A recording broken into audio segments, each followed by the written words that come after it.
Hello everyone and welcome to Missa Sar's Music Zone. Thanks for being here. Thanks for joining. And today's video we're going to delve in some aspects of creating in music. So we're going to talk about some concepts and how we can go about creating music. Easy, really. Some of these things you know already, so it's just a reinforcement of what you know, and perhaps for those of you just learning for the first time, practice, and share. All right, so here we go. In music education, we are governed by three parameters, and you hear them all the time. We're talking about listening,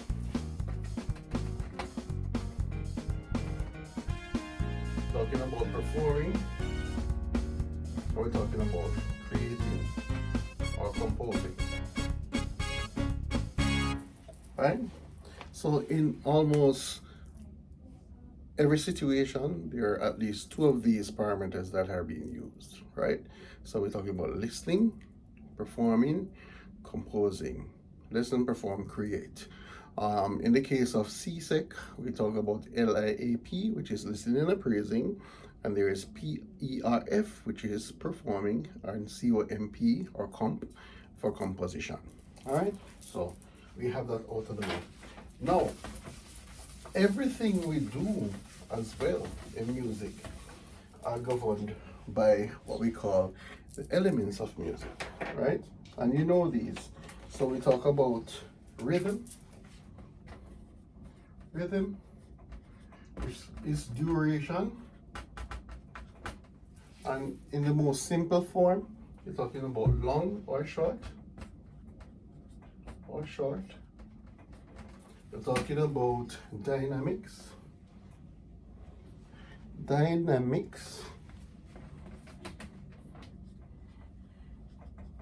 which is volume, and that speaks to loud or soft.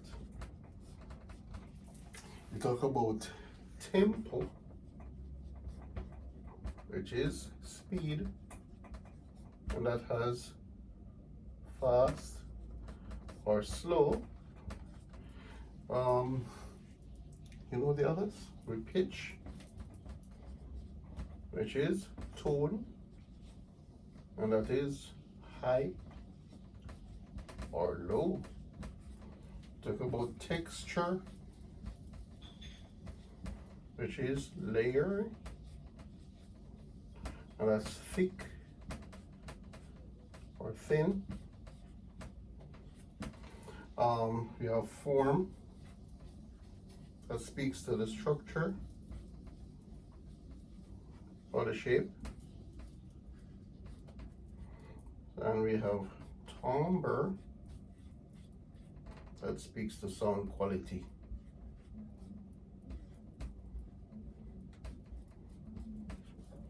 So now I have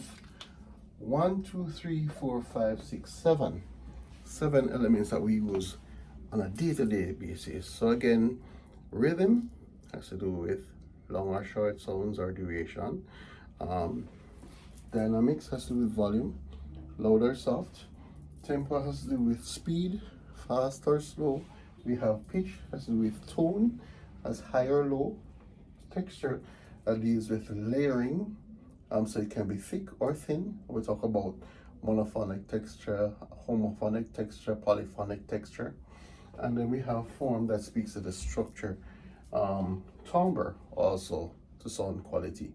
So every one of these 7 are used daily in all of your music instructions, right?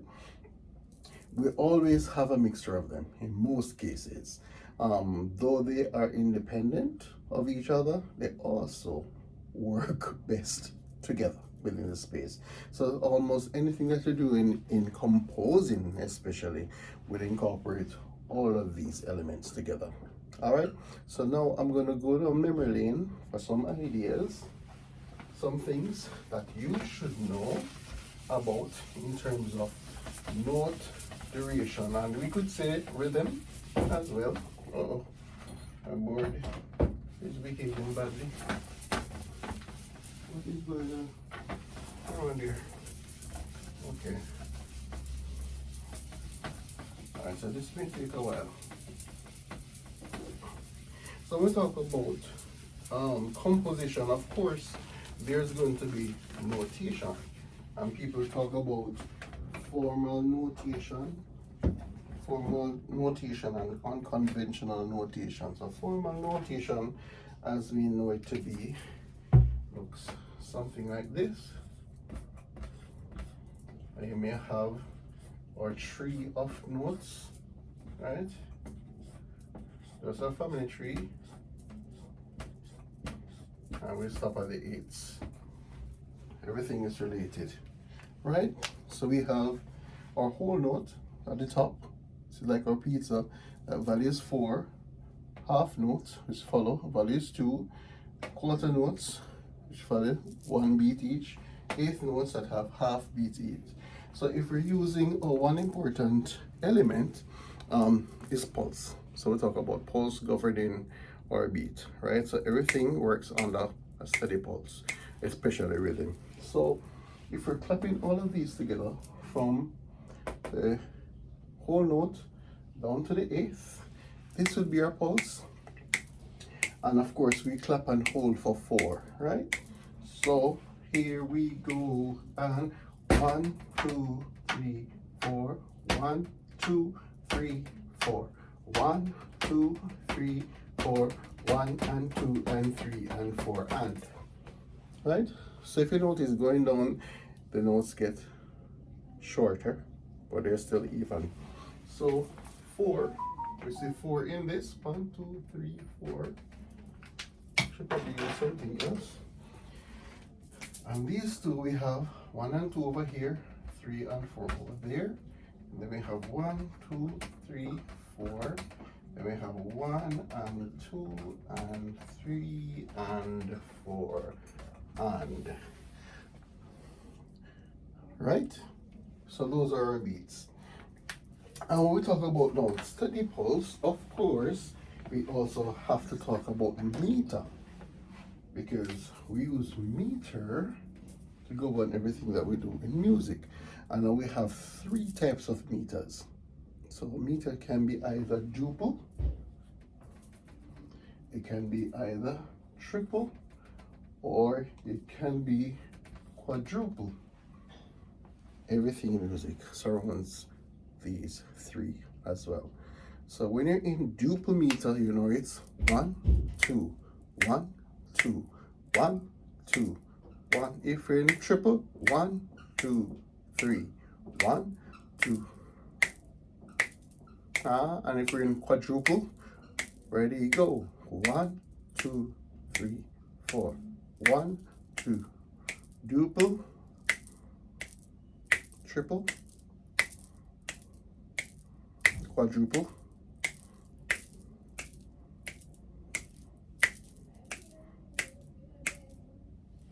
so those are it. So let's say, for example, we're going to work with quadruple for today, right? Simple quadruple. And of course, the meters can be simple or compound. When we talk about simple meters, that means that the beat is easily divided by 2. When we talk about compound, it is now divided into 3, which is another conversation. So let's keep, so we were using quadruple for our pulse. So you say, well, 1, 2, 3, 4, 1, 1, 2, 3, 4, 1, 2, 3, 4, 1 and 2 and 3 and 4 and. So for here, all right? So now we have our rhythm. So if we were supposed to put this in score form, you could easily well put this into what you call a rhythmic notation. That looks like that. And I could say I put 4 4 here, which indicates that there are 4 beats in each measure, and the quarter note is getting the 1 beat. So from here we have that. That's our first bar. Next bar would be this. Next bar would be this. 2, 3, 4.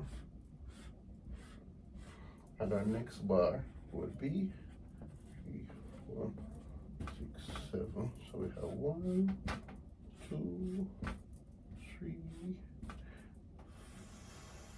4, and of course our double bar line. So when you create a rhythmic chart, it looks something like, oh, you look elangori. Yeah, I know so. Anyways, we work with that. So now we have 4, 4, and we have it doing like that. So we have our rhythmic chart, right? So here's the thing. We did our family tree, or note tree, and we put it in a chart like that.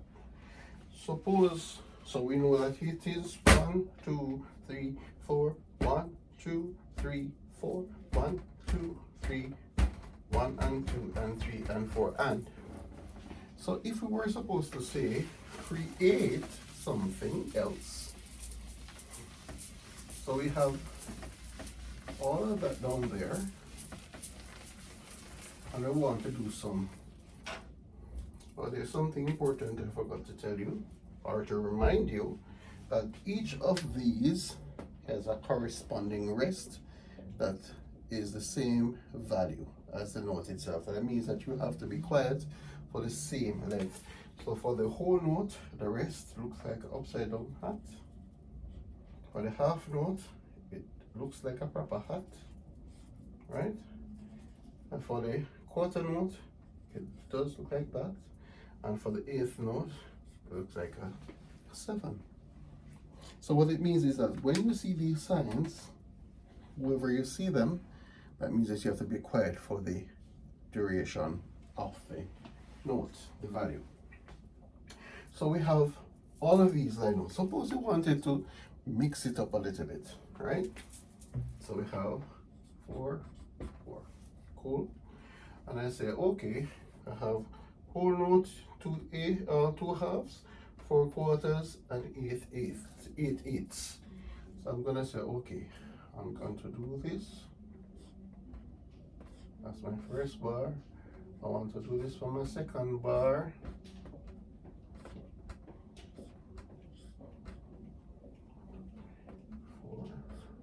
I want to do this now, and I'm going to incorporate a rest there, and I want to say, I want to do, let's do something else here, and then we do something like that, for that, and then end with this. All right. So I have a nice little composition here. So look what happens. My first bar has a half note and 2 quarters, right? So it will be 1, 2, 3, 4. My second bar has 2 eighths, a quarter, 2 eighths, and a quarter. So that will be 1 and 2, 3 and 4. My third bar has a half, a quarter, and a quarter rest. So clapping that would be 1, 2, 3. So we don't clap the rest because we have to be quiet there. And then my fourth bar has 2 eighths, a half, and a quarter. So that would be 1 and 2, 3, 4. And then we have 1, 2, and 3, 4. And then we have 1, 2, 3, 4. So that's interesting. So that's a good makeup of notes. So we have rhythm. So we're still on rhythm, right? So here we go. If we clap all of this together and combine this one as well. So we have 1, 2, 3, 4. 1 and 2, 3 and 4. 1, 2, 3. 1 and 2, 3, 4. 1, 2 and 3, 4. 1, 2, 3, 4. And then we could add this if we want. So you can do any substitution you want. You can replace, you can put rests in there if you want, right? So this is our rhythm. Now, of course, in music as well, I'm going to be doing a lot of erasing. In music as well, what? Murder. What is going on around here? The board just gone lean. Okay. So we talk about rhythm. That's what we talk about duration. If we're going to zone into pitch, which is going to be important, we work with this figure or symbol, if you will. Right? Forgive the aesthetics, right? So this is what they call a staff, and a staff is an object or something that notes are written on, that has 5 lines, 4 spaces, also determined by clefs. So we have 2 types of clefs that are commonly used. There are really 4. So we have what they call a soprano clef, an alto clef, tenor clef, and a bass clef. But in music, we mostly use our soprano or treble clef and bass clef. So our treble clef looks like this, and our bass clef looks like that. Right? The other clefs, the tenor, what you may call it, well, that's not a proper drawing, but it's what they call C clef. Alright? So for now, we're going to use our treble clef or G clef, which starts on the G line. And we have E, G, B, D, F for the lines, F, A, C, E for the spaces. So if I want to transfer these on the staff, now we talk about composition. There are 2 ways to go about it. Well, I'm going to propose 2 ways about composition, right? The first way is using a drawing for the landscape of it. And the second one is going to be mixing or from a jigsaw puzzle. I'm saying jigsaw puzzle, right? So the first way is creating your landscape, how it should look, and the other way is just pulling from a jigsaw. All right, stay tuned. All right, so let's go to the first way. So you can choose a shape that you want for your composition. So let's say, for example, I will do like this, right? So that's my shape. What you could do, you can draw this on your manuscript. So I could do this.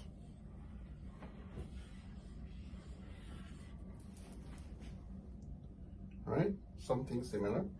And then I'm going to put the notes there. So I'm going to put the first note here. Right? My first one is going to be here. That's one. And then I'm going to do up here. And then down here. Cool.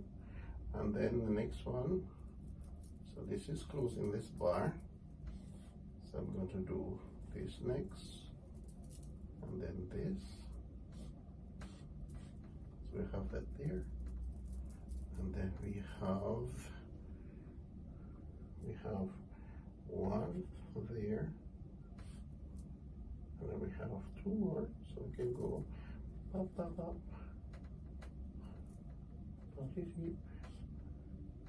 and we're coming down. Notice we're coming down. So let me do this, and then this. Cool. We come in right, came right down. Then we have that there, and then we have that there, and then we had a rest. Cool. So we finished this bar. And then everything kind of leveled on the plane somewhat. We have that, and then that there. We're running out, and I'm going to complete it right below.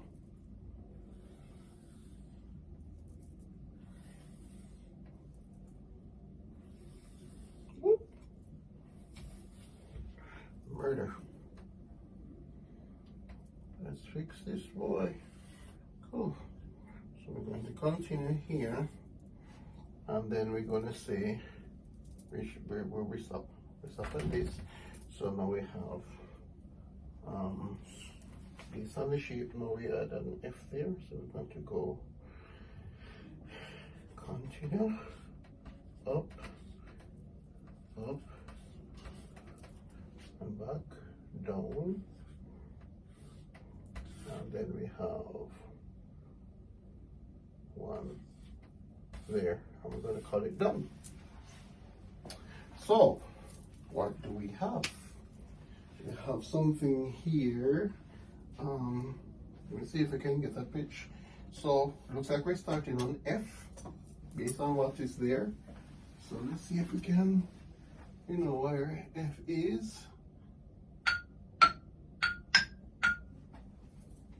Something of this sort. That wasn't quite the pitch that we were looking for. Voila.